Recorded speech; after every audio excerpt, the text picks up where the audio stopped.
Good evening. This is the Town Council Committee of the Whole meeting, a regular meeting, and it is now 6:32 p.m. And I am going to do roll call. Can you all hear me? Yes. Okay. Councilor Burrell. Here. Council Bordelon told me that she will be late. She's still at a work engagement, and she hopes to be online this evening. Councilor Fitzgerald. Here. Councilor Good. Here. Councilor Jones. Here. Councilor McBride. Here. Councilor Merritt. Here. Councilor Pacino. Here. And myself. So we have 8 of us present. And calendar and communications, Councilor Merritt. I have nothing. Okay. Councilor Burrell. No, I have nothing this week. Councilor Pacino. I don't have anything this week either. Councilor Jones. Thank you, Madam Mayor. I would like to thank our Groton Public Works Department for a fantastic job of getting us in front of the storm and keeping the roads plowed. I know we have some challenges there, but they have stepped up and did a great job in keeping us safe and keeping the roads open. Last Friday, I did the United Way Food Bank with Councilor Parker, Mayor Parker, and Councilor Good. We gave food to 247 people. A big thank you to the City of Groton, who loaned the United Way the municipal building. Everything went very smoothly, and it was good. Good event. Thank you. Councilor Fitzgerald. I also want to thank our Public Works team that's out with the snowplows, as well as just clearing our sidewalks. I understand that they're still going to be working early this morning on keeping everybody safe. I also attended a community conversation related to our plan of conservation and development, related to sustainability measures, and I was really impressed with the knowledge about our community from the consulting team that's putting together a report, the Horsley-Witten Group, just their understanding of even traffic patterns in town or development trends. It seemed like they, while they don't live in town, but it seems like they just had the understanding of residents. So I was really impressed and wanted to give them a shout out on that, as well as just to encourage everyone to participate in the Greater Groton survey related to our plan of conservation and development. And an upcoming event I just wanted to spotlight is the Super Bowl, which will be at Thrive 55 on February 7th. It's $10 if you reserve a spot beforehand and $12 at the door. And the funds go to eradicating hunger in our community. So again, the Super Bowl is on the 7th, and I hope to see you there. That will be at Thrive 55. Yes. Okay. Councilor Good. Thank you, Madam Mayor. I just wanted to echo thanks to the Public Works Department for an excellent job on a storm we haven't seen in a decade. The roads are looking really well, so I appreciate that. Also, a thank you to the City of Groton for allowing the United Way food drive to take place indoors there this past week. That's all. Thanks. Thank you. Councilor McBride. Thank you. Nothing of substance other than I did attend the Temporary Rules Committee meeting on Friday, the 23rd. Thank you. So,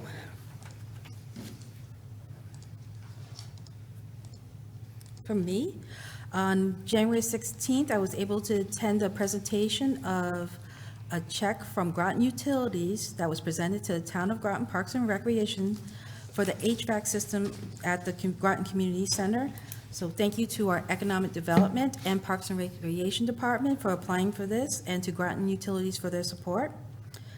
Thank you to St. John's Christian Church for hosting their annual Dr. Martin Luther King Jr. celebration. I, along with several other dignitaries, were able to speak about why we dream, and they do this annually, so be on the lookout for that. Councilor Jones announced that I was at United Way. And I also attended the Groton Elks Armed Forces Night. Thank you to Groton Elks for always supporting our military. And huge thank you to all who worked during this winter storm, both Public Works and the Police Department, because they were basically on 24/7, so thank you. Mr. Burt, do you have anything? No, just also would like to add my thanks to the Public Works Department, and they did a phenomenal job and are continuing to clean up. And I pray for no snow this week. Yes. And now we're on to approval of minutes, which is 2026-37 for January 13, 2026. Counselor McBride, please. I'd like to make a motion to approve the Committee of the Whole meeting minutes on January 13th, 2026. Second, Pacino. Second. Okay. Motion made by McBride and seconded by Pacino. Is there any discussion? No discussion? All those in favor? Aye. Aye. Aye. Aye. All right, that's 800. We are now on to new business, and I would like to ask our state representatives and Senator Summers to please approach the bench. And this is for new business under 2026-43, the annual meeting with legislators. We did have a meeting regarding our goals for this year, and we have provided that information. Mr. Burt, would you like to say any more? Just want me to go over what those goals are? Please. Yeah, the Committee of the Whole did a consensus vote, found 3 goals identified for the legislators. 1, community center, re-engage in looking for funds for the community center. If we can add a field to it, that would be good too, but the focus is on the center itself. Number 2, affordable housing support / investment and statement recognizing community and regional needs. TVCCA building support for finding further funding for the new TVCCA building. Good evening. Evening. Thank you guys for coming out. Thanks for having us. Who would like to go first? Actually, Senator Summers. I'm actually going. Were you able to review what we were thinking of? I did. I think that we need to hear from you all. First of all, you know, on the community center side, there used to be money set aside for community centers. There isn't any longer. So that would have to be direct bonding. So we would need to have the details. We'd need to know the project cost, how much the town is going to contribute, what you're looking for from the state, and a detailed plan as to what the money is going to be used for in order to be able to really submit a bonding request. We can't just say, I don't even know what the number is, 10 million, 13 million, whatever you guys are looking at for the project, and I'm assuming it's going to go in the old middle school where you started something years ago.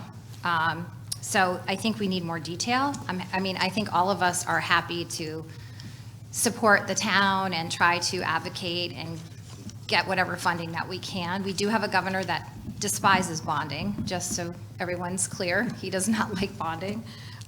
Most of the bonding that we do is for agencies. There's some direct bonding, but it's not as easy as it used to be. I'm just going to give you an example of one of my towns. I did a senior center in Griswold. The town itself, which is a very distressed community with a very high poverty rate, had a referendum. They spent about $8 million of their own money to create this beautiful senior center. And I know it's just an idea, it's not a community center, but just to give you an idea. And we were able to get $1.5 million of bonding. So we really need to know the details of all of these before we can submit, because if you put something in that doesn't have the details, it sort of goes to the end of the pile. So that would be helpful. I don't know whether the town manager has that availability. It's much, I think, looking at this, and I don't want to speak for the others, but in my experience, we would be much more successful in going after money for a community center if other towns could also have access to use the community center. They like the idea of a regional community center. That's the same thing for a senior center, where Other towns could have access, even if they had to pay more to become a member of it. If it was open up to other towns, that puts you up on the list. And I think that the field will be tough, just financially, to try to get money for fields. I don't know if you think differently, but that would be probably a separate ask. There's silence here.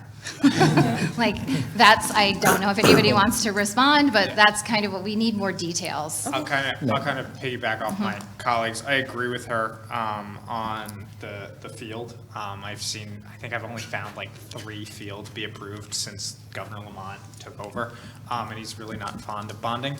The type of bonding projects I see are ones that can either help generate state revenue, increase jobs and trainings, or protect jobs, or fill a state need like housing or childcare. I'm assuming childcare not as much anymore in bonding because we do have the childcare trust fund now. So that's kind of the direction I've seen bonding, and that's where I kind of expect it to go. And similar to what my colleague said, if you're going to do like a community center or you're going to do any big financial ask project, you're going to be putting up probably 80 to 90% of the money. That's kind of where it's at. And then always, it's good to do letter writing campaigns, not as a council as a whole, but individually as counselors. The more support you can drum up for it, it really shows there's community involvement. And then New London also just did one. They applied through SIF. They did some regular bonding. They put up some city money. So there was a whole package that they kind of put together to get their community center across the finish line. It took probably about 10 years. So, I mean, you can start in phases, you can try and do it all at once. It's your guys' direction. I'm happy to help either way. And then, yeah. And as far as SIF is concerned, SIF has really turned into more of infrastructure, sewer and water to open up economic development. There are a few SIF projects that are outside that, but the majority of the ones that I have been able to get for other towns that are large all have to do with sort of infrastructure and opening up economic development. If you're opening up areas for housing or, a medical center, that's something that's going to generate economic development. You're not really seeing, that's why it's hard to get SIF for, childcare centers and things like that. So, do you guys have the numbers on the? And Mr. Burt?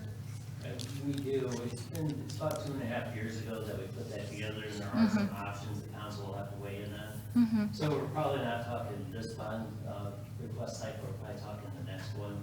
I need to bring it to the council, you look at the options, and what I'd rather not do is pay to redo all those options. If you could focus on one, I could then have engineers, take a look at that, and then we can proceed from there. I did have a question on more of the regional, if we went more regional. Now, right now, it's regional, but there's a different fee structure for non-residents.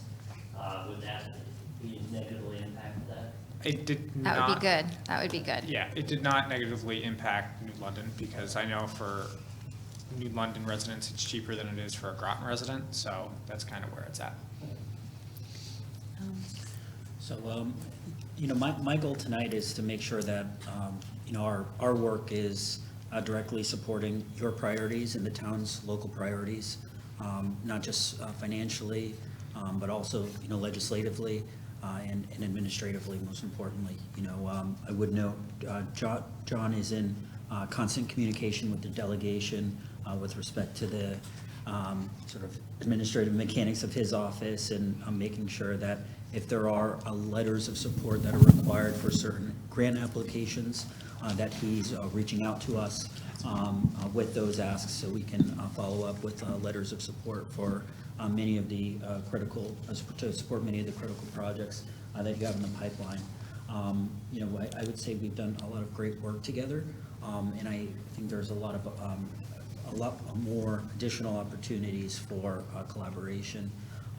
You've noted just in your priorities, the community center, and I think this delegation has been pretty consistent in that, should there be a formalized plan with more concrete asks with dollar figures, I think this delegation would be very much inclined to support a community center initiative. I know this is something that Mayor Parker has cared about deeply on her longtime service to this council, and I know many councilors have also voiced that support. But over the years, as you know, Mayor Parker, there are so many competing projects, right? We look at Sutton Park, and these are all really important initiatives that deserve financial support as well. But it is difficult, getting all these projects done at once, because it can be a financial strain on the town, and we want to make sure that we're being fiscally responsible with tax dollars as well. So, should there be a plan, I very much welcome that and really happy to see that as a priority. And then when it comes to affordable housing support, I think one thing that our delegation has been pretty consistent on over the last few years is the need to cultivate a housing supply internally and really leveraging our housing authority. And as we've seen in the last few years, that's something that has grabbed some headlines for better or for worse. And I think it's important that we as a delegation and council really communicate as to how we can best support that housing authority to ensure that, one, it's obviously running responsibly, but two, it's positioned in a way that can certainly build the housing that we need, affordable housing we need, especially for our seniors. I would say the housing that is provided is great, but we can certainly do more, and we can certainly improve that housing supply as well, because it is aging and will require a great investment, not just on the housing side of things, but the energy side of things as well. And then lastly, I see TVCCA building support. This delegation was successful in securing $2 million in SIF fundings for pre-development costs associated with the Early Childhood Development Center. It's still a project that requires additional state funding to get over the finish line, and we remain supportive of that. I think the council, continuing to support that project, as well as it's, continues to navigate through, SIF funding requests as it's done for many years. I think it could certainly use a push, and also, more maybe perhaps direct engagement and intervention with TVCCA to really get that one over the finish line.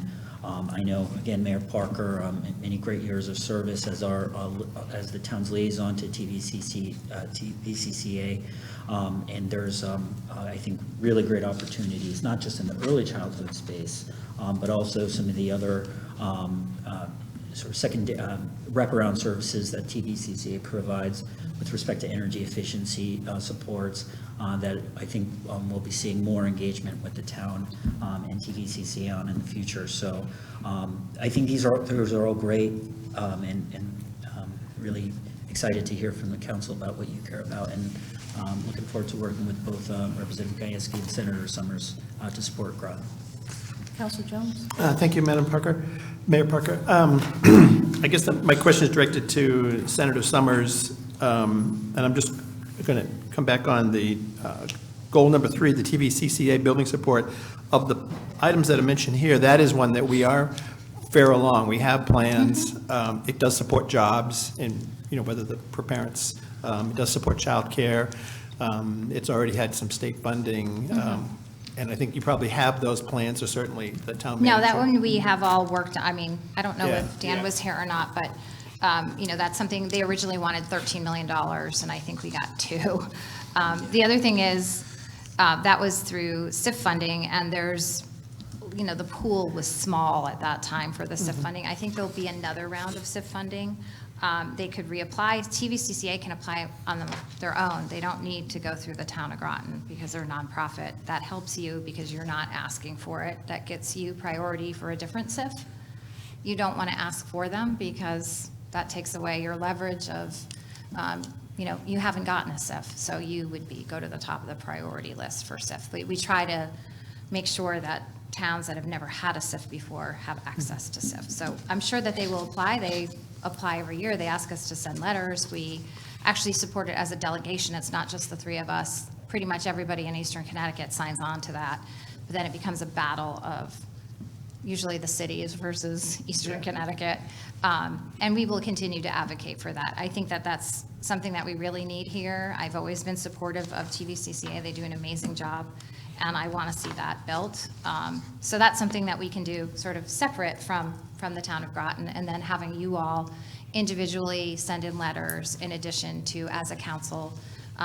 It's helpful to send one letter where you all sign on, but it's also very, very important that you send individual letters, not just one from the council. We tell that to the COG too. Just don't send one from the COG, do the COG, and then do individuals. And if you could get the RTM or members of your political parties to also send in letters as individuals, that's very helpful.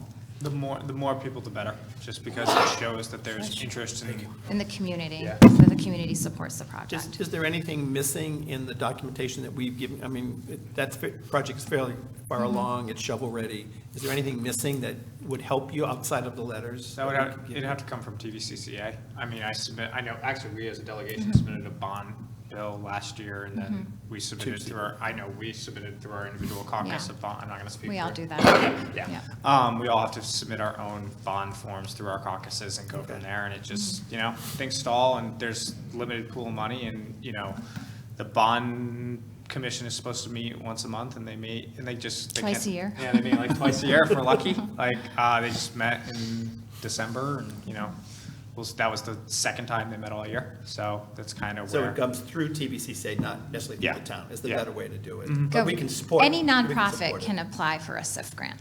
Okay. As long as they're located within a. They have to be or- within a SIF Yeah, town. yeah. You can't, if you're in Stonington, you can't apply for a SIF. But Yeah, if you're a they- nonprofit here, any nonprofit can apply for a SIF. Yeah, if you're operating in Groton, London, Norwich, and that's probably. And all my towns up north. Yeah, so. Okay, all right. That's, I mean, just from listening to what you're saying, our best shot would be to help TVCCA, where the other ones have a bigger hurdle to get over, so. I don't know whether they're a bigger hurdle. It's just, we need the numbers, we need the detailed plan. We can't just, we can put in a bill, but it won't go anywhere saying, give me money for a community center. We really need to know. We need to know the breakdown of what the town is going to contribute. Are you going to have a referendum? If you have a referendum, did it pass? How much are you willing? You have to commit. You Basically what got to you're saying is commit. you have It's to no commit longer from the a town. days of the state is going to pay for Yes, like anything. skin in the game. Yeah, you have to, they want to see that you have significant skin in the game for that. And as far as the affordable housing support, can you be specific on what exactly you mean by that? What does that mean? I'm not really sure. Okay. To be honest. I'm going to just be honest. I'm not Okay, really we can sure. do that I mean, I then. No, know I'm it's a sure. big number. I mean, it's a. Yeah, I but just I'm not- don't know what I'm you not mean really by sure. that. Do So, you mean- I'm not really sure. I mean, I know we want more housing, we want affordable housing. I don't right. know And concretely most what of the that- towns that, I'm just going to say, that I represent that have gotten, like, I just got a great project up in Griswold. It's affordable senior housing for very low income. I worked on that for 4 years. It's very expensive. We had another 30 units that we're going to be able to do. And we worked directly with the Commissioner of Housing through the Housing Authority. So if that's what you're looking for, we can put that together where we can have your Housing Authority, if, depending on where we are with that, meet with the Commissioner to talk about, what the plans are, if you have plans that are developed. But it sounds like maybe that's sort of in the infancy stages. I'm not sure where that is. But other than that, as far as housing, normally, or what I've seen is developers come in and they talk to you about the housing that they want to pursue, and if they want to do 830G, if they want to do affordable, that type of stuff, how many are going to be affordable. Then they work with the Department of Housing. There is financing that is incredible available, but they're prioritized and they're ranked. There have been developers in some towns that I have worked with that have not gotten the financing because the housing commissioner wants to see 3 bedrooms, 2 bathrooms. They don't want to just do, at this time anyway, they just didn't want to do like studio apartments. They wanted to make sure that families had an opportunity for affordable housing. And I will just stress that affordable housing does not mean like what everyone thinks of Section 8 housing. It means like you pay 30% of your income. It's for teachers, it's for police officers, it's for, people entering into the market. So so I'm just unclear what exactly you're looking for in the affordable housing part. We want to help, I just need to know what you want. Oh, good. Just to mention, I had a meeting with Bob Frink, the chair of the Housing Authority, a couple weeks ago, as well as their new treasurer. They are working with ECHO. They're in the beginning stages of exploring different ideas of how to do more housing there. So I would just say, you know, as things get developed, you know, and we can reach out and Sure. get your support for these. Absolutely, I've worked with Echo before, they're really They good. can also partner with other housing authorities now. That was passed in the special session bill that we did. And then, you know, there are other there's a lot of funding for housing. It's just for developers. So if you do have any developers coming to the town wanting to do a housing project, you can always direct them to the Department of Housing or me or the rest of the legislative delegation. We're happy to guide them to say, hey, where we're going to go with this. So there's money out there. It's just, and there's a process you got to go through. So. Thank you, state legislators. Counselor Fitzgerald? I had submitted the language for the affordable housing support angle or agenda item.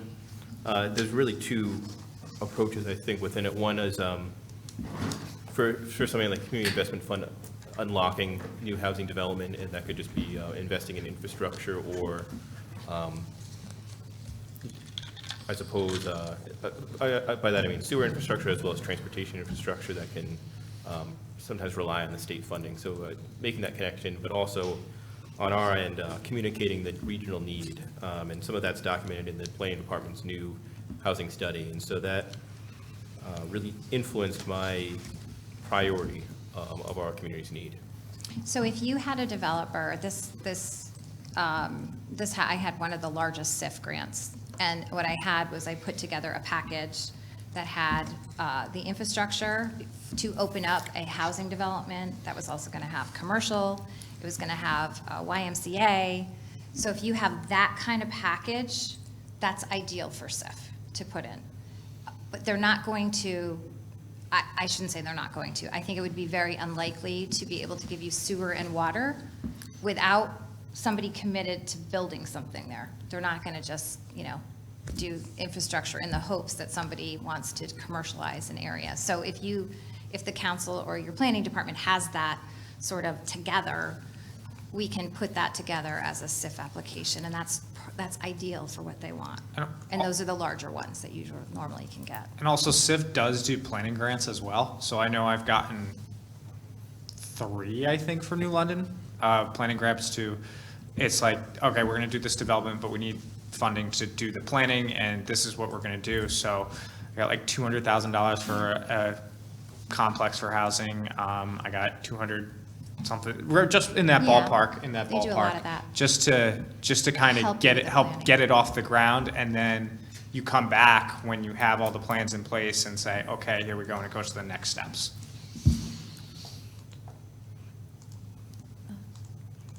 All set? Yep, thank you. Counselor Merritt? Yes, I'd like to go back to the TVCCA building support. And I understand that 2, maybe 3 years ago, they asked for funding for $16 million for their new building. And where is that gone? They asked for 13 million and it was rejected. We I- had, well, our request was 13 million. I remember it distinctly because I remember the lobbyist, Ken Prisby, coming to me and saying, we only got 2. At that time, they had told all of us it was too big of an ask for a SIF project. You're saying 16 million was too big of an ask? Mm-hmm. So who put it down to 13? I remember it was 13. I don't know. That was what we got from TVCCA. Huh. Either way, 13, 16, they got 2 Yeah. from SIF. I don't know where the number is now. I'd have to go look. We have Whatever they get, will yeah. that be itemized What do you mean? as they spend it? When you get a SIF grant, you enter into a contract with the state, and you have to, everything is line item. The state, then OPM takes over, and they have to provide documentation for everything. Well, they started on some work already on their plans for thermal heating. They've already done test borings, and the lot in front of their building was shifted from park space to their space. So that's already been, some of the work's been initiated already. and paid for. I don't know where the money came from if they don't have the money. We can look into it. Yeah. And just to kind of circle on Councilor Merritt's point of the SIF pot, I can't remember what the amount in the SIF pot was for the last round. I think it was like 50 or 60. 60 million. $60 million? Yeah. So $60 million. So when you put in for a project that's $15 million for a SIF grant, that's 1/4 of the pot available when you have hundreds of applications. You know, are you going to spend 1/4 of your funding on one project, or are you going to kind of try and spread it out a little bit? So that's just something to think about. Yeah, to keep it in perspective, we had $60 million in that pot for SIF, and there was $230 million of asks. So that's what we're up against. But if you have a good project that fits the requirements, that opens up economic development, that is infrastructure, but it's going to open up housing opportunities and commercial activities, you have a good chance you haven't gotten one before. You just have to have the right project. The simple way of saying it is the state likes to see a return on their investment when they supply money. I understand that they said they would be increasing their capacity also and reusing some of their buildings. So I thank you very much. Councilor McBride? Excuse me. Thank you, and thanks for coming and your time this evening.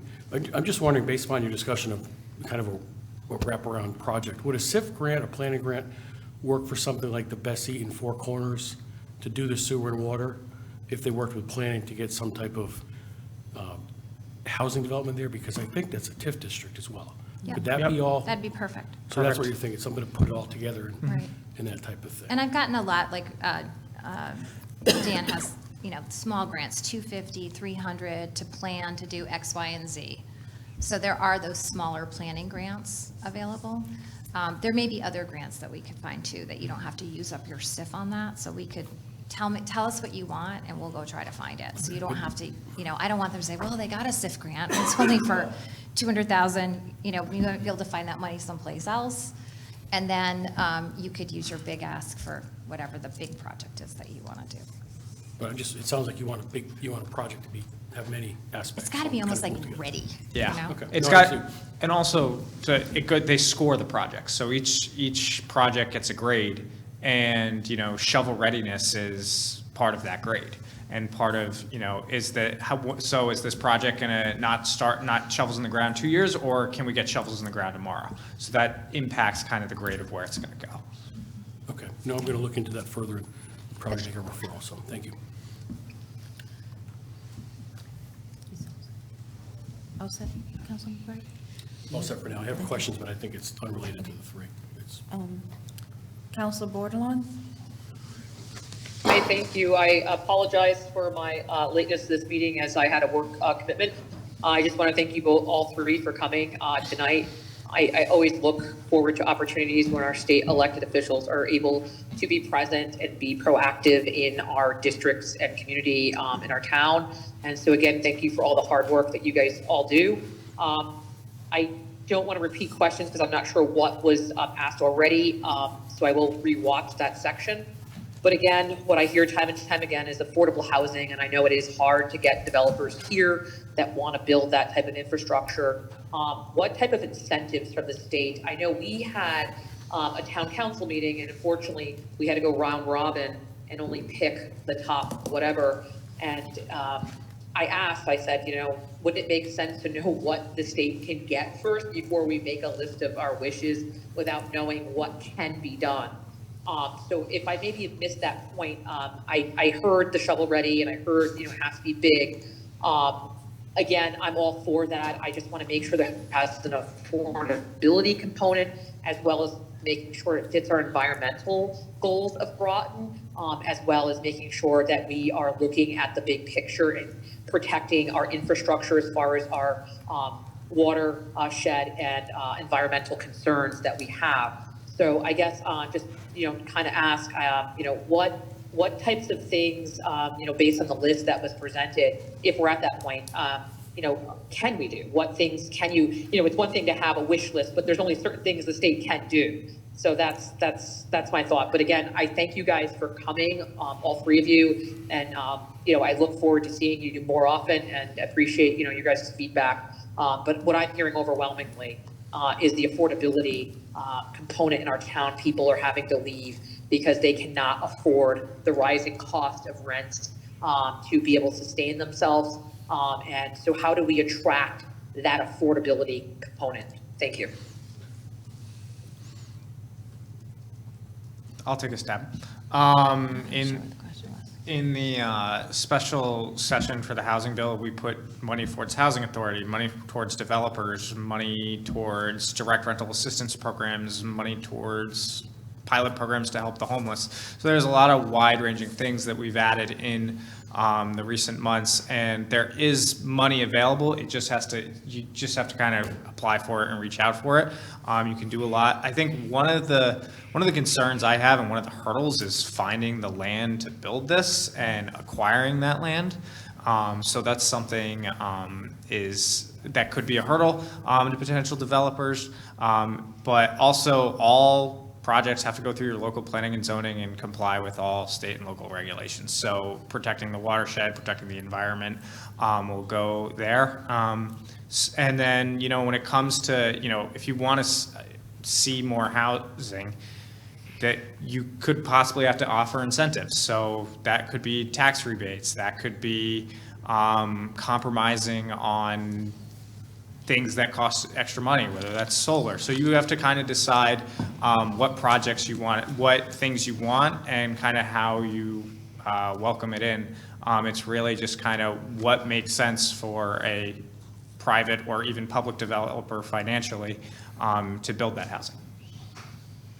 Yeah, I would just add that I think it's important for people listening that I will speak for myself. I'm not trying to get you to do anything like develop properties. That's your choice. You're the council. You decide what you want to do, if you want to see development and where. My job, I feel, is to support you in your decision. You decide what you want, and if there's a developer that you're going to team up with that's going to build affordable housing or a certain percentage of affordable housing, we can certainly send them to the appropriate state people. There are tax credits. There is very low financing. If you actually do the numbers and you're a developer, you could actually, you could create a development with very little outlay and then get tax credits if you have a certain number of affordable units. So that's what the town can, the state can offer to the town, that kind of commitment that way.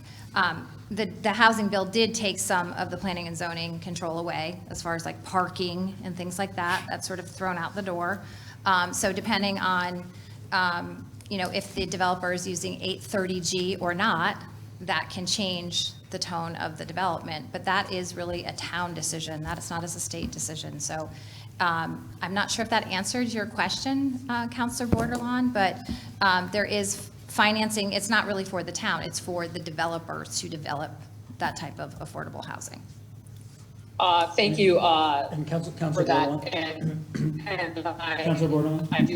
I do appreciate that, because a lot of the development that we've gotten here, you're hearing that they're saying that it's to make affordable housing. So maybe in our RFP or our casting of our net, maybe we need to be, letting people know that maybe you're out of the state, what the state has available for them to apply for. Maybe they're not aware.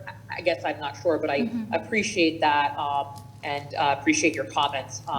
The other question is, with the list of goals that the council kind of came to a consensus on, are those things at all that can be achievable? Are those things that are on the list that you guys can even go for?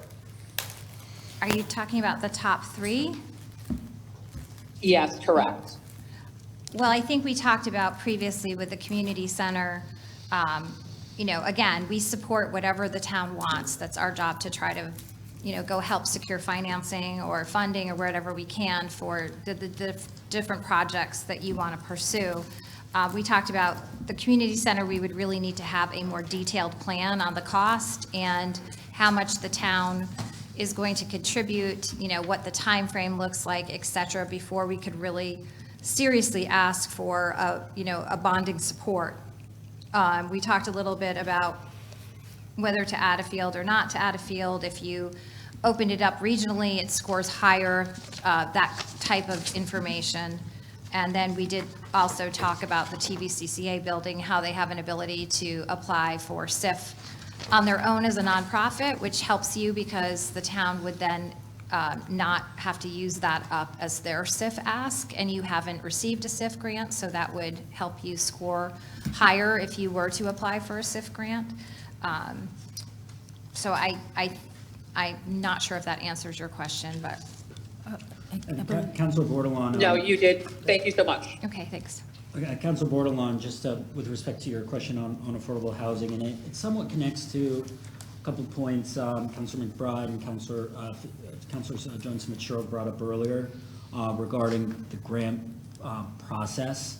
When you, at the state level, right, once we approve grants, at that point, then the town, in this context, right, would be awarded certain grants. And I think it is important that there is probably a little bit better communication between the legislative delegation, the town council, the town manager, on making sure those dollars are getting spent right for that respective project in a timely fashion. And in large part because there is so much money, despite, I think, kind of a framing that there isn't a lot of money available, right, because we're a state that is living within its means and a governor that doesn't like to bond, right?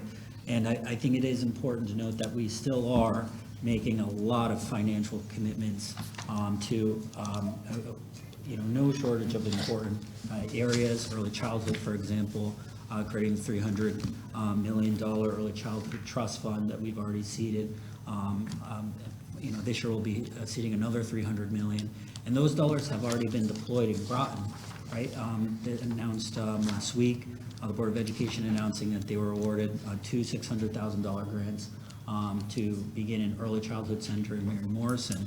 And why is that important? Because I think all of these, there has to be communication between all parties on grants like this, especially considering the fact that if we are going to be undertaking a sizable investment in early childhood programming in the town, it's really important that the council in particular knows what the town would be potentially on the hook for. So if we're getting grants at the state level, right, and the Board of Education is also applying for grants, I think it's just important that we all communicate about what we are undertaking as far as our initiatives concerned, to make sure that we're delivering the best results as possible for our youngsters and our town as a whole. So that applies to not just early childhood grants. I think that applies to transportation grants. I think it applies to housing grants. In 2022, Groton was awarded an $8.5 million grant, the Connecticut Communities Challenge Grant, and that was for housing development, the Pequannock Bridge area, downtown Groton area, and that partnership between Rogers Development, who is developing housing in Groton in conjunction with the Groton Housing Authority, right? And that's a pretty sizable state grant, $8.5 million. That's on the tune of what Senator Summers was referring to with respect to the SIF grant she got up in Plainfield. And so, I think it is important that we make sure that we're, the dollars that have already been awarded, we're closing out those projects, we're spending them, we're communicating about how those projects are happening in real time. That way we can move on to the next big thing, because as was mentioned by both of my colleagues, really all of us tonight, community center, investing in that, getting the resources for that is a really big undertaking. So we want to make sure that we're also signaling to the state that we're responsibly closing out projects and at least communicating to the community that sort of where we are with respect to certain projects. And so I really do want to commend the town manager. Again, he goes above and beyond communicating what is happening. I've hit him up on weekends asking him about projects unrelated to my job, and he gets back to me on, not even, without any hesitation on a weekend, and it's really appreciated. But I think as a whole, all of us, we should be doing our due diligence in communicating these things, because we got a lot of great projects in the pipeline. Thank you. Thank you for explaining all of that. I appreciate the comments, and I appreciate your guys' effort for early childhood education. as that was something that was identified during COVID as a barrier. Council Borderline? So, I thought that was, that's it, we're done. Your I time, forgot we're Popcorn's timed. up. I'm sorry, your time, I can't hear a buzzer. Is my time up? Is that what you're saying? your time, yes, I'm letting you know your time is up, ma'am. Is there a buzzer tonight, just so I can be aware, because I can't see the clock, so I'm aware? The buzzer's going off, ma'am. You don't have to call me ma'am, you never do.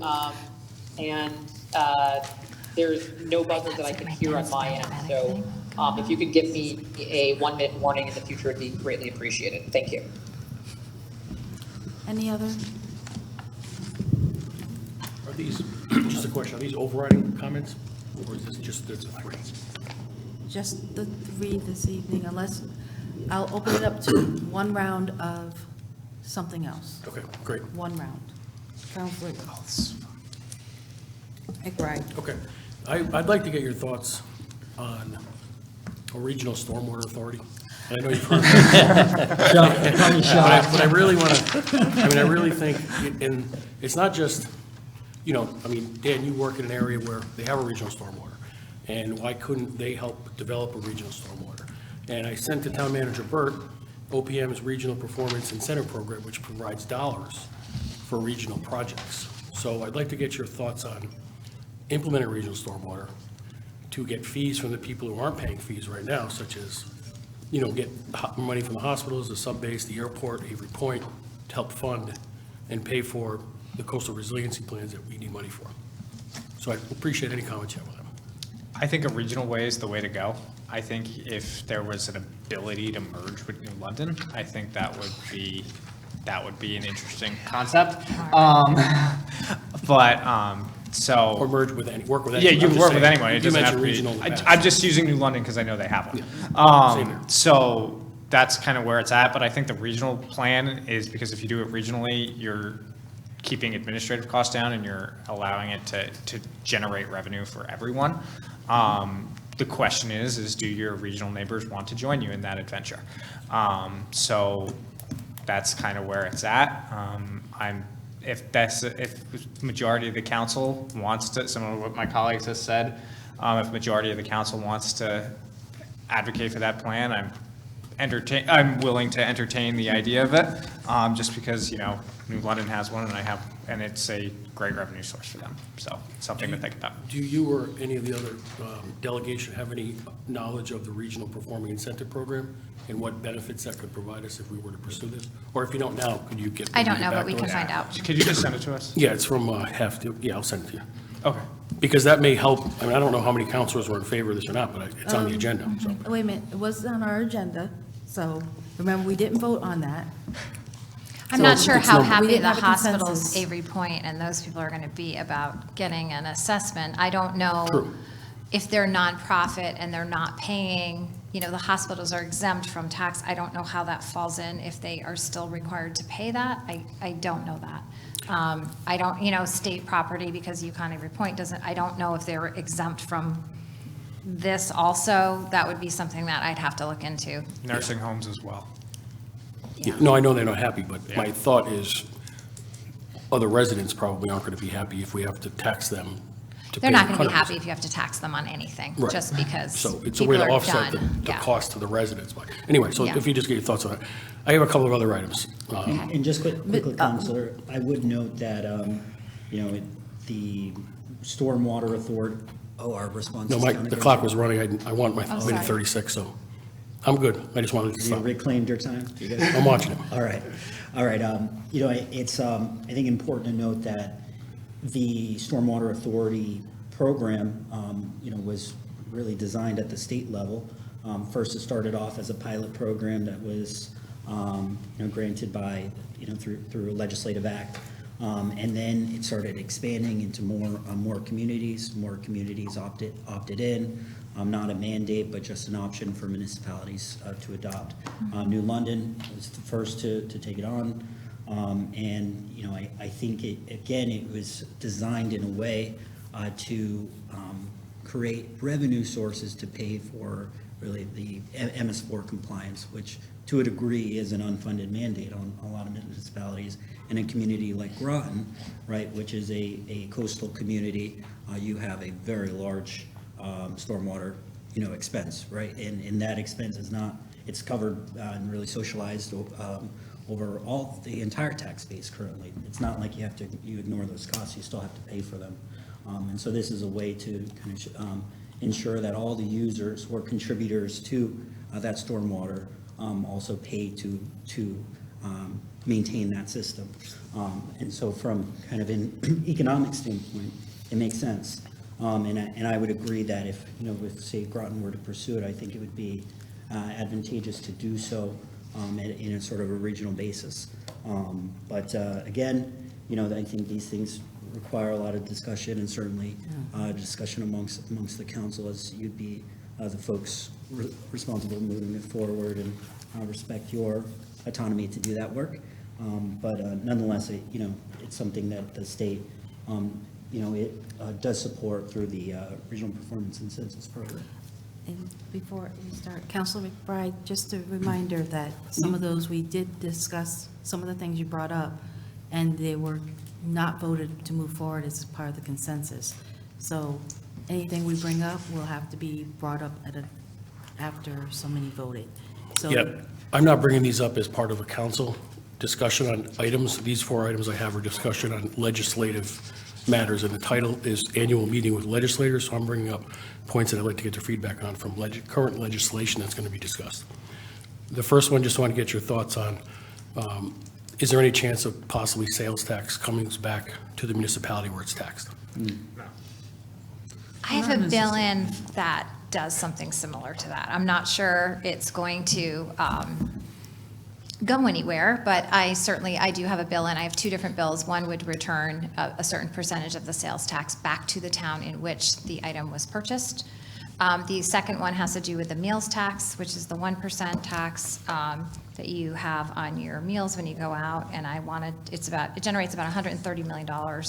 That I would like to see 50% go back into the municipality in which the dinner or lunch was purchased. That would be good for Groton. It would be good for Stonington, our tourism. Then the other 25%, I would like to go into the tourism fund, because we do not fund tourism like we should. We get a 9-to-1 return in the next year. It's a great investment. And then the remaining 25%, I would like to be used for food insecurity, to go back to help those who cannot afford to feed themselves. So that bill had a lot of traction last year. Sometimes it takes a couple times to get it through.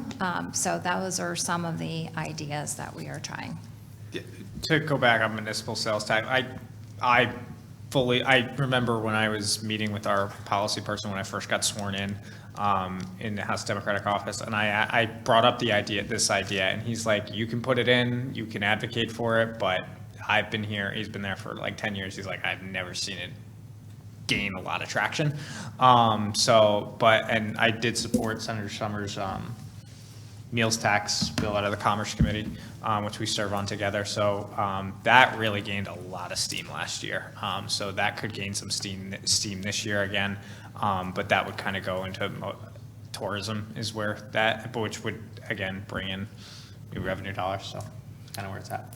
The other bill that I do have has to do, and some people freak out about this, but I'm just going to throw it out there, allowing towns such as Groton or financially stable towns, we're not going to allow this in a town that's in receivership or something, or under MARP, but I'm making this up, so anybody watching, this is not an idea that I am pitching, but if you wanted to add a borough tax to, let's say, the hotels that are in Groton, that you would have an ability to do that through an ordinance, and that, whether it's 0.05% or whatever you decide, could come back to the town rather than have all the hotel tax go to the state.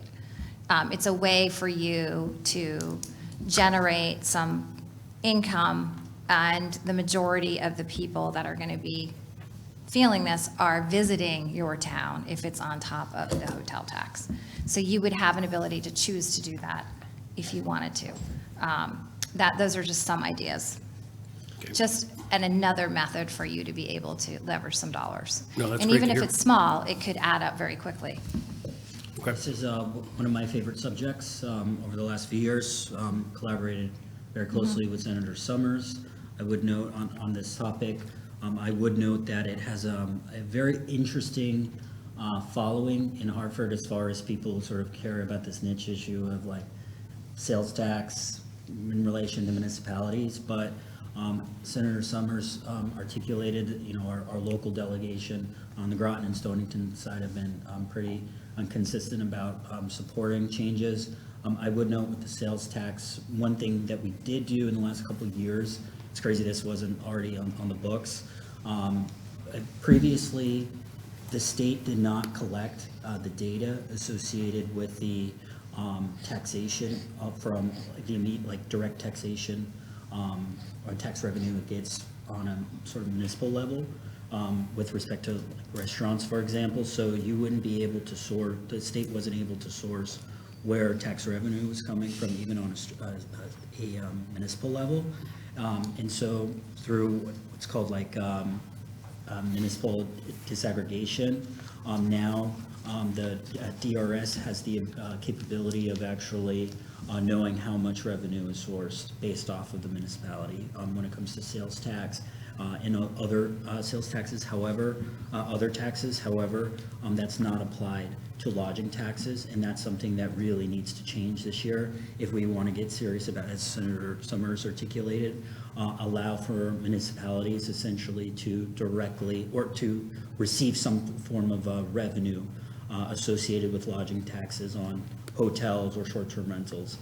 At this time, the state collects at 15% lodging tax on hotels and short-term rentals. However, the state takes all that revenue and spends it in general fund or other areas, when really there should be a percentage set aside for the municipalities that could be remitted back directly to that municipality. Okay. So that's something I think, if we, Representative Gajewski mentioned, internal conversation you have with one of our colleagues about the feasibility of getting it done. I really think it can be done if we all, work together and talk about how important it is to our communities, because I think there's a lot of common ground on this issue. Yeah, that would be great. It's good to see some progress. I think it's, just one quick point, it's just kind of because your two main revenue sources for a town are your property tax and your motor vehicle tax. So, kind of trying to find new ways of revenue to kind of ease the burden on those two revenue sources is where this idea stems from. That makes I'll sense. just share one other tax bill that I have, which is, I thought it was important to give municipalities sort of if you can imagine, like an à la carte menu of property taxes. So if we want to encourage people to, let's say, put an accessory dwelling in your house. When I lived in Groton, I put an accessory dwelling in my house. It wasn't a super pleasant experience, and I'm not sure I would ever do it again. And then you get your big bump up in your property tax, right? So I was thinking about how do we help create housing, and I looked at different states. And one of the things that I thought would be important is, let's say that somebody was allowed to put an accessory dwelling on any size lot, all right? Because they're helping with the housing crisis. They're going to have their parents or their daughter or somebody live in that house. Maybe you could have an à la carte system. So if somebody did an accessory dwelling on their house, maybe the property tax on that particular unit might be a little bit lower than what it is on your normal, your full-time house. Maybe you have an opportunity if BlackRock came in and bought all of Fieldcrest, I'm just using that as an example, and decided that they were just going to Airbnb all those homes, you could charge them a higher property tax because they are an out-of-state business owner. So give you the flexibility so you could set your property tax rate based on how that property is actually being used. Maybe you have an incentive on property tax for first-time home buyers. When I've been talking to folks who are trying to get into a home for the first time, one of the things that I've heard repeatedly is, I can afford the mortgage, then I look at the taxes, and I don't know where the taxes are going to go. Taxes in Groton are high. So maybe you could offer an incentive that you could phase in the property tax for a first-time home buyer over 4 years. Maybe the first year they pay 25%, then they pay 50%, so they get homeownership under their belt, and they understand that they have to set things aside because something's always broken, just to encourage home ownership.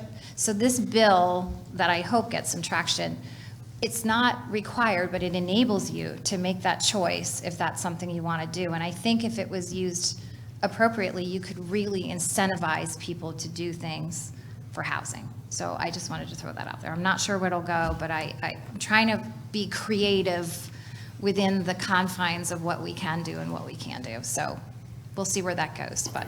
Thank you for that thorough explanation, all three. Question on, because it does affect our 27 budget. The Mohegan Mashantucket Fund has not grown, as you well know, for 10, 15 years when the gambling revenues have. Do you expect that? There is a bill in to relook at that and to have it be up to where it should be, and to look at the sort of allocation of towns that are most impacted in that fund, unlike it is now. There are many towns that do not touch the casino at all, so to speak, and that are well-funded, and that's something that I know myself, Senator Austin is a big proponent of that. We try that every year, but this, we have to keep trying.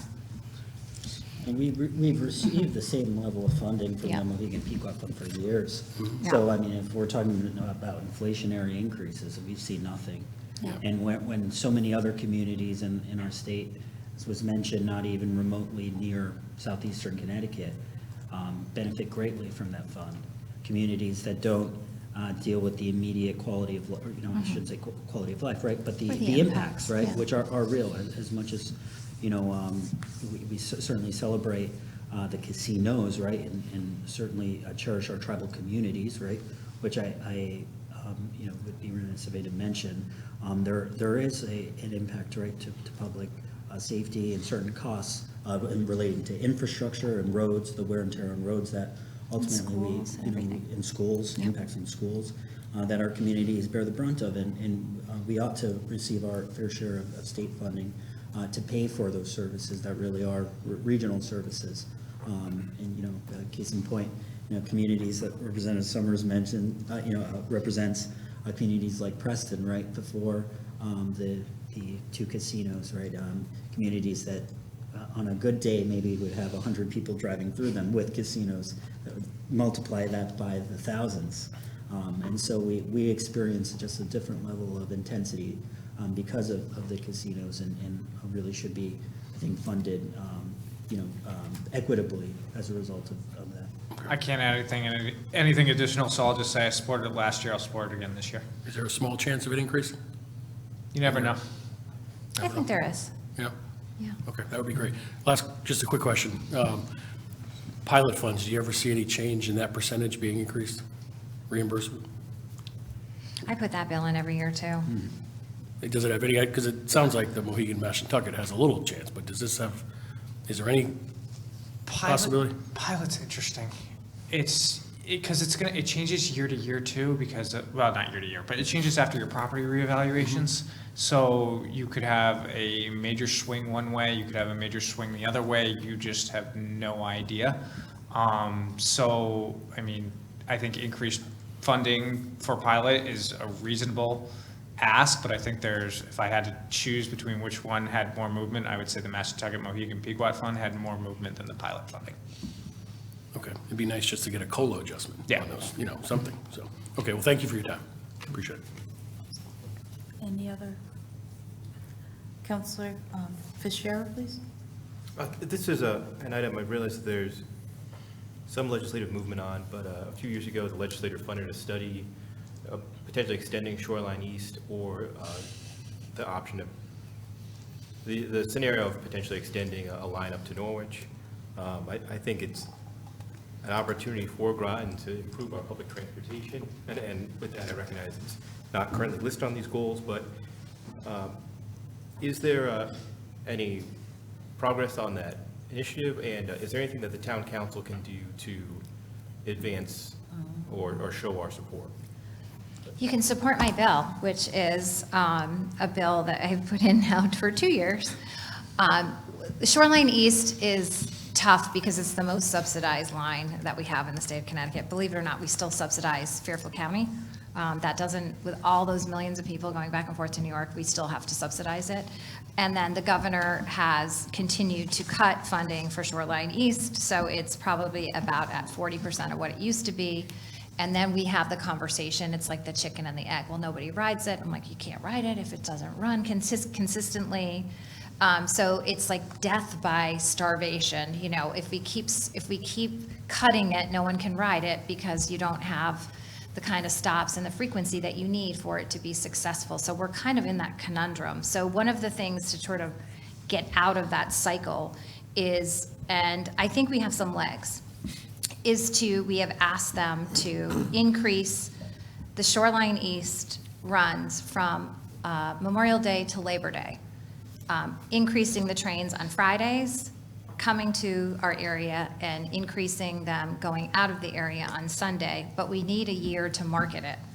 Because we can't just get the funding and say, okay, we're open for business, because it'll fail. We need to have time to market it to New York and Boston to show that people actually will ride the train if it comes frequently, often, and consistently.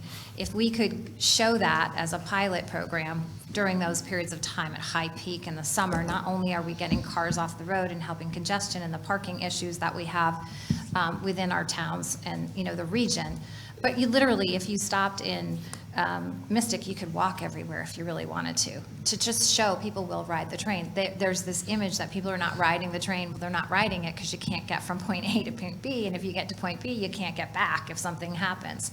So I really think that that would be a good test to show that people will ride the train if it's frequently. So that's what we're trying to get in. We did get an additional $5 million to help, but that adds like one other stop. That doesn't really do much.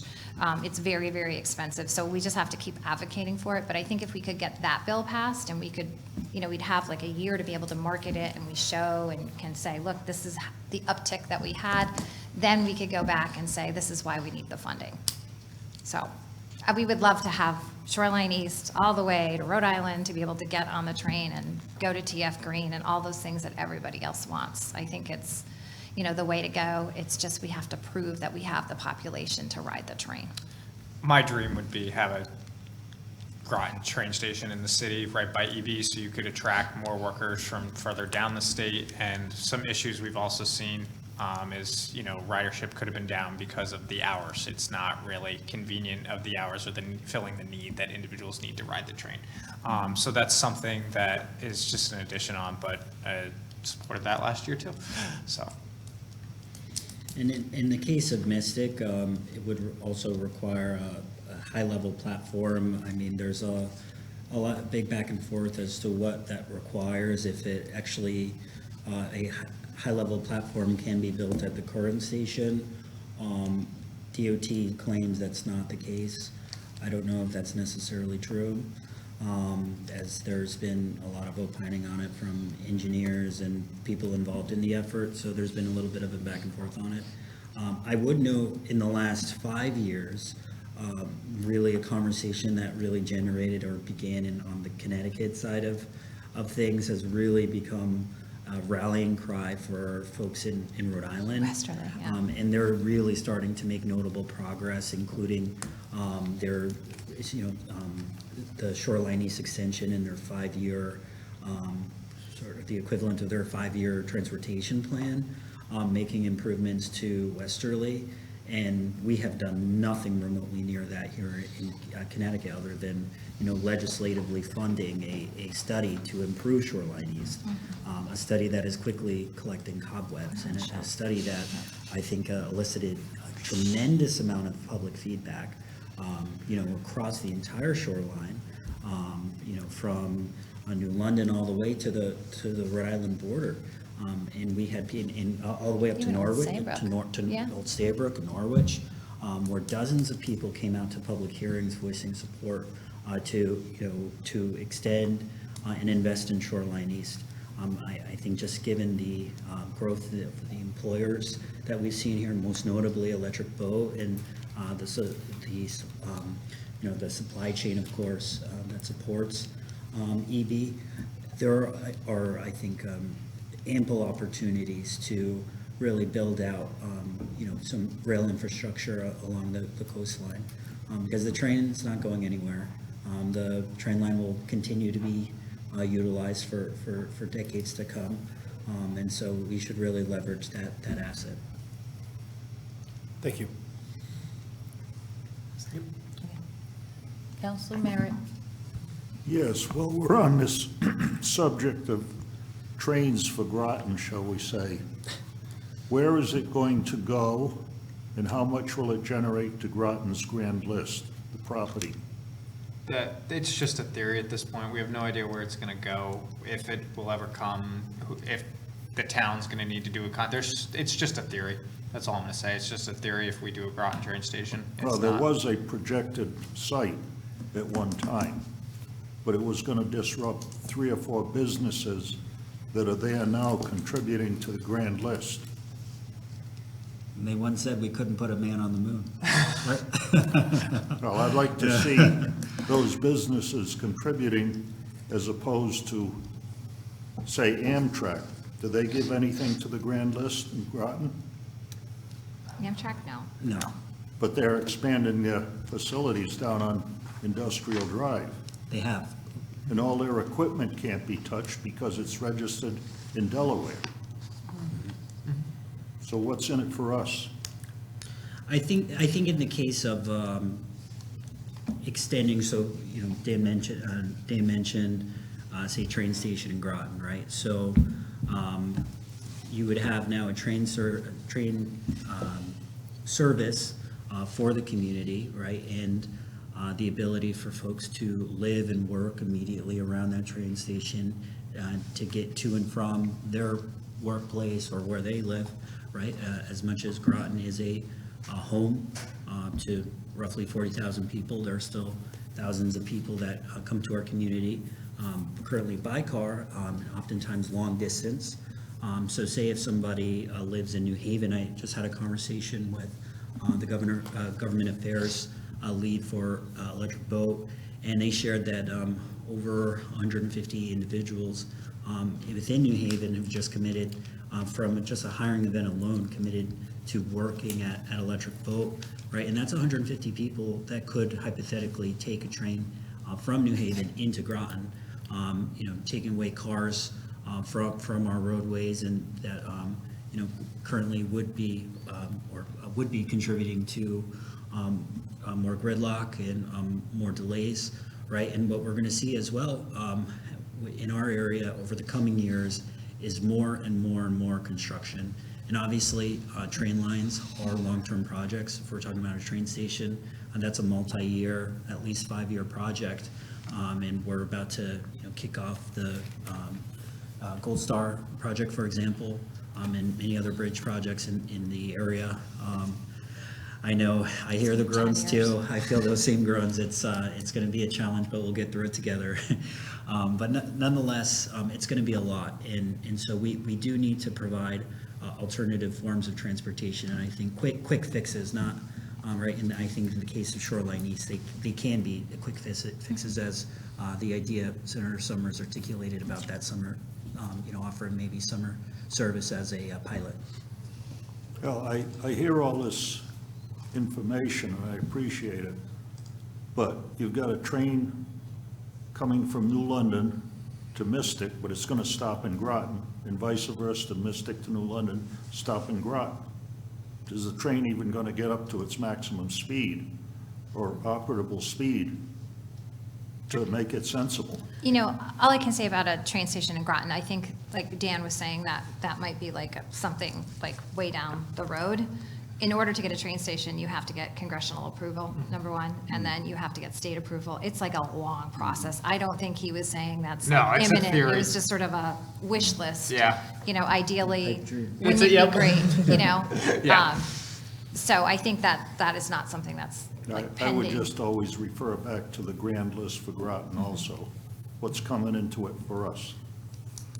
Not for the businesses, because I've seen the businesses go up and down over this last several years. But the grand list stays where it is as it's applied. So what's coming out of the railroad for us? you're not going to get anything from the railroad as far as your grand list, but if there was a train station in Groton at some point in time, which would take years, what you could have is development around it, businesses around it, which would add to your grand list. You could also be helping a large employer, but Amtrak itself is not going to add to your grand list. But that's a conversation for you all at some point in time. And I think you were just sort of saying it down the road. I just said theory.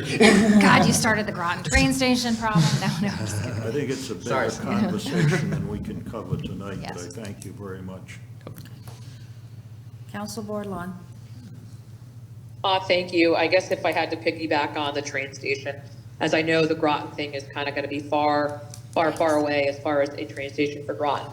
But we shouldn't look at it from an angle of what we get on the grand list. We have to look at it from a bigger picture. With EV here, Pfizer, and the submarine capital of the world, constantly I hear from younger sailors and the community that are just trying to get to Providence Airport and they can't get there without taking an Uber. And they look for alternative forms, and everywhere else that they've been, they can hop a train to get to a destination. So we have a transient community here.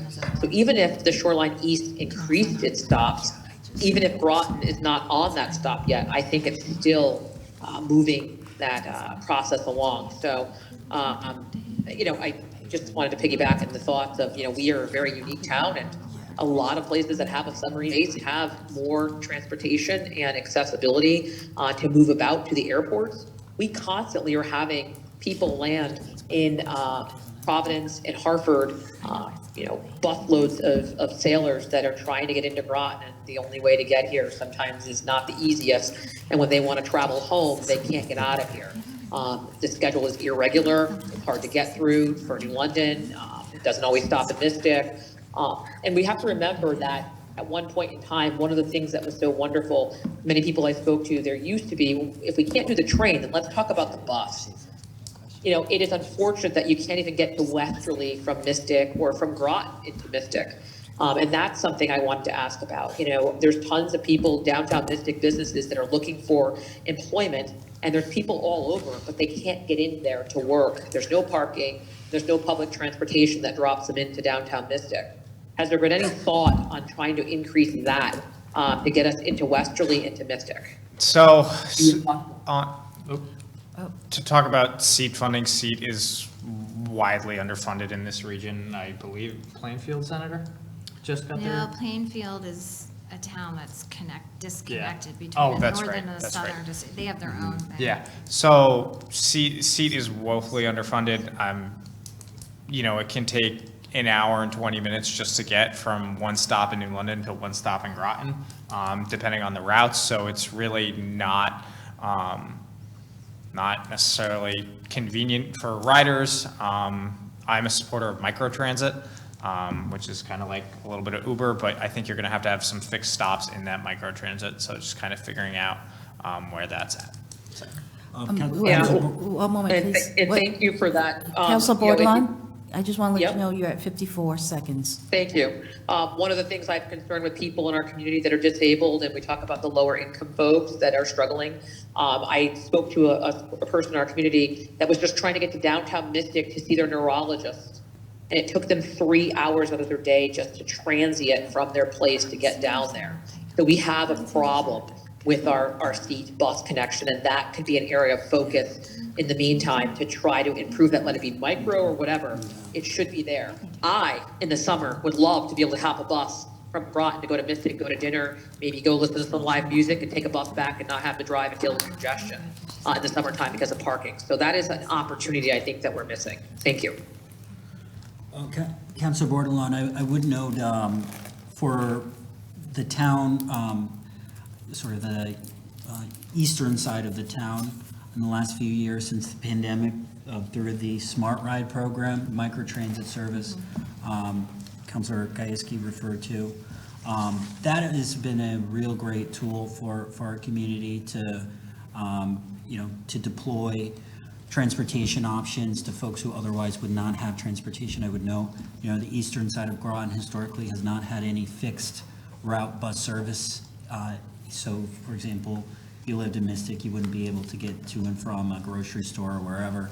But with the Smart Ride, you're now able to go wherever you need to go on demand. The problem is the subsidy for it, that the program got as a result of the pandemic, a lot of the ARPA funds principally, those funds have dried up, and so now the seat has become heavily reliant on ticket revenues to pay for the operating costs. So that does really, I think, put more pressures on the riders especially to come up with more resources out of their pockets to get to and from where they need to go. And also because there aren't the service isn't as robust as before. As you mentioned, there has been some delays as far as people getting to and from where they need to in a timely fashion. So I think one thing you can do individually is, at the state level, we are responsible for providing funding to our regional transit districts for these services as well. So that's something that you can advocate for, and really any counselor who cares about that program is to voice their support. I know Mayor Passero in New London has historically been a very strong advocate for the program at the state level.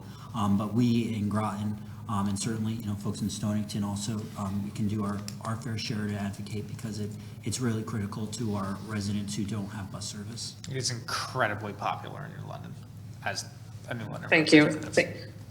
Thank you for that response. And, as I had stated, as a person who has transportation, I look for other means environmentally to be able to, go places without having to worry about parking. And it would be great. High school students tell me they live in Groton and they want to work in Mystic, but their parents in the summer are working and they can't get to downtown Mystic.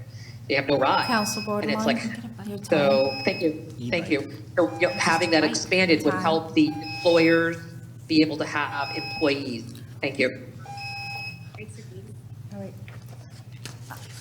I'd like to thank you guys for coming out. You've given us some ideas of how to approach a lot of different things, and given us, like I said, a couple ideas on doing a few different things differently. And anybody, that's it, no more questions. We're all set. Thank you. Thank you. Thank you. Thanks for coming. Thank you.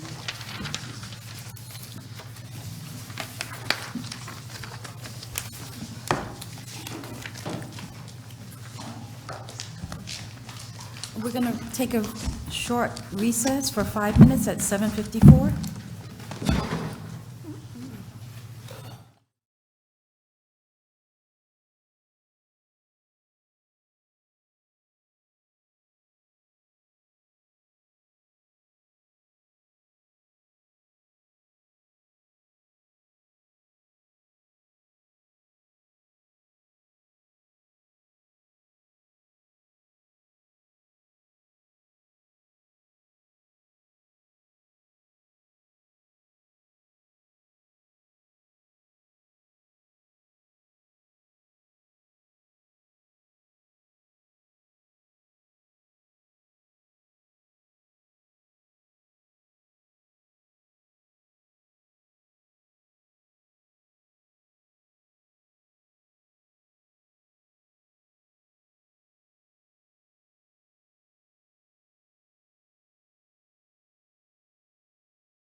Back at 8 o'clock, I'm a minute late, I apologize, trying to get everybody together is a little bit taxing.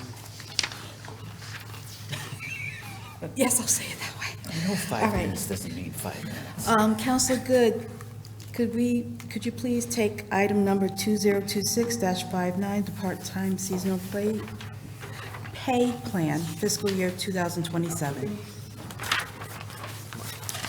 which is on page 10. Thank you, Madam Mayor.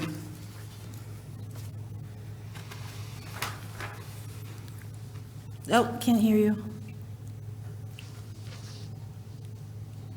How's that? Thank you. All right. I move to recommend a resolution adopting the July 1st, 2026 part-time seasonal pay plan. Second. Motion by Counselor Good, seconded by Counselor Jones. And we have Ms. Arnisha Green here this evening. Could you please explain? Yes, good Thank you. evening. Arnisha Green, Director of HR Risk Management. This should be a fairly quick one. I've been before you a few times these last few years for an update for the seasonal pay plan.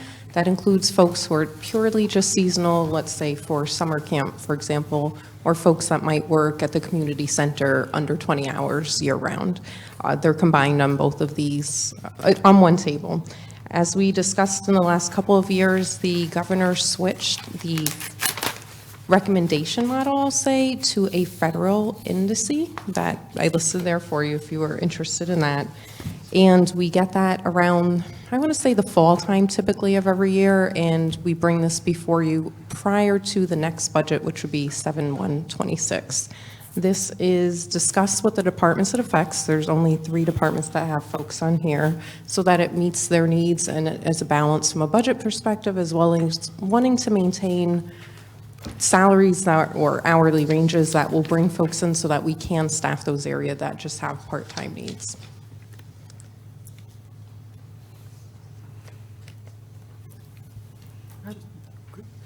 Counselor Jones? Thank you, Madam Mayor. I just have a quick question. What are the dates of the seasonal period? What period does it run from to? So for purely seasonal, which is typically Parks and Rec, I believe it's mid-June, they do some training for the folks, and then it's 4 or 5 weeks, I think, the summer camp runs. And then year-round, let's say swimming, that would be a part-time. It's not seasonal, it's throughout the whole year, so you'll see it in the catalog that they send out.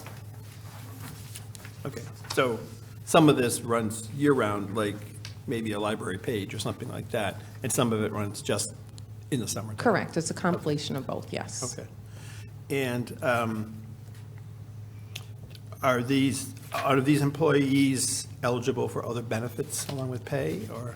Just the ones that are by law. So we have a new sick leave law in Connecticut, and then the Affordable Care Act does require us to look at everyone, how many hours they have, and if there's a need to offer insurance for them. But typically, these folks are not working those kind of hours. You'll more often see a sick time, and that's from a state provision. I believe it's switched to 1 sick hour for every 30 hours worked, and there's rules and regulations around that. If you work under a certain amount of days, it actually doesn't apply. So we have to read the rules and apply it to each team member as it's appropriate. Okay. And so it's job dependent, basically, is what you're saying? For the sick time? Yeah. No, Yeah, sick it's- time is by state law, but anything Correct. else is job, some things might have something, some things don't. These are not, so anything under 20 hours are not guaranteed any kind of benefits. It's simply what exists by law. So that would be the Okay. state of Connecticut sick leave, and then the Affordable Care Act, just making sure we're looking at the hours that everyone's working. And how are we doing competition-wise against other towns and municipalities in the area? How is our pay doing against? We've done better. I'll say, if you remember a few years ago, there were a few positions that we really boosted up because there was competition. I remember CDL driver was one of them, food services might have been another. And that's why I do talk with the departments to see how they're doing, how the hiring has been, if they're in a more comparable area. And we did well last year for those seasonal maintainers that I'm talking about. So we're trying to keep an eye on the pulse for that. And then some of these are driven by programming, like the summer seasonals. We're trying to be more competitive with that, but also balancing it comes out of its own fund. It's not fund balance. It's Right. No, I understand. participant-based. You know. So there's a compilation of everything in here that we're trying to pull together. Then my last question is, I noticed these are all by steps. Are the steps just the year that the person has been here? How does that work? Typically, if you're returning, let's say maintainer, likely you're going to go up a step. For those that are year-round, their date we do it might be based on a higher date versus those that come back only in the summer. It's just going to be a summer date that you're looking at. Okay. All right, thank you. You're welcome. Councilor McBride? Thank you. Just a quick question. I'm in full support of these. It's about an average of 3%, but there were two particular positions. The program playground supervisor, that went up $1.50, which is 7.6%. The program director, which also went up $1.50, which is 6.9%. So I'm just looking for some explanation as to why those went up twice the other averages. Those are some of them that are funded by their own programming. So it's not any impact on the general fund. And that is for Parks and Recs to remain competitive. Sometimes in certain areas, it's harder to find part-time people. So you want to make sure that you're making it worth their while to come in. And Parks and Rec took a look at that to make sure they could support that increase. And we did talk about that, yes. And then they also want to make sure that there's spacing, appropriate spacing between the different levels. Someone, passing out juice is going to be different than somebody doing programming for the camp. So they make sure that they have, I think it's a couple of dollars difference between each. So they were making sure to get that in there as well. So that is part of the change. Okay. Thank you for that You're explanation. I see no other hands, so we'll move to, My hand is up? your hand just, Council Bordelon? No, my hand was up for a couple minutes. Council Bordelon? Thank you. I just want to say that I was in full support of this as a person who's, familiar with the programming. Many people I know as youth work for Parks and Rec and help out our, our most vulnerable children. And I think these modest raises are very vital when you're talking about the welfare of our kids and having fair and equal access to camps and different things like that. So I just wanted to thank Mrs. Green for, these modest increases and proposals. Thank you. Thank you. Agreed. That is part of the conversation. There are some responsibility, more responsibility, I should say, the higher you go up. So we want to make sure that these wages reflect that as well. Thank you. And I think it's important, as people, pick options every summer, returning employees look for incentives. Why me? Why do I stay here? And as we look at the things through ARPA and COVID, people have said overwhelmingly that access to affordable childcare and things like that, and the rates that Parks and Rec provide are somewhat in the affordable range, and there's grants available. And so making sure we have good qualified staff that are returning and knowledgeable are vital to the function of these programs and the safety. Thank you.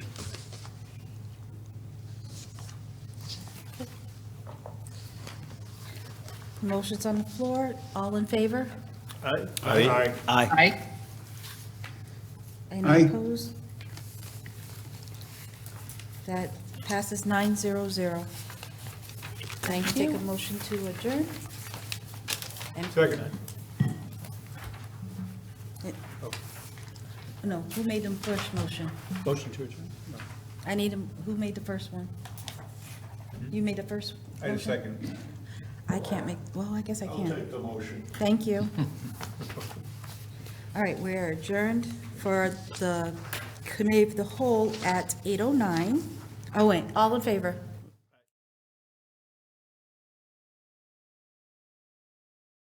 Council Bordelon, I didn't hear yours. Council Bordelon? Yep, I'm here. Aye. All right. 900. We are now adjourned, the Committee of the Whole at 8:09 PM, and we are now going to the special Town Council Committee, special meeting.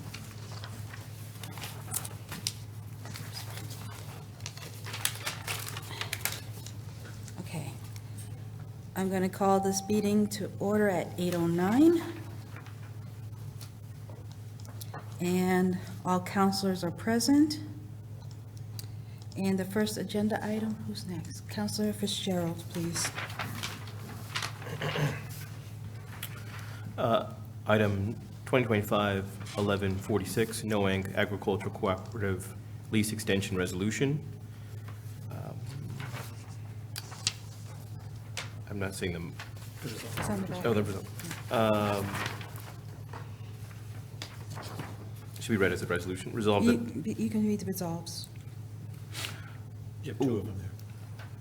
Resolved that the town council will approve the lease extension for 100 Main Street in Noang with the Noang Aquaculture Cooperative for 5 years from January 31st, 2026 to January 30th, 2031.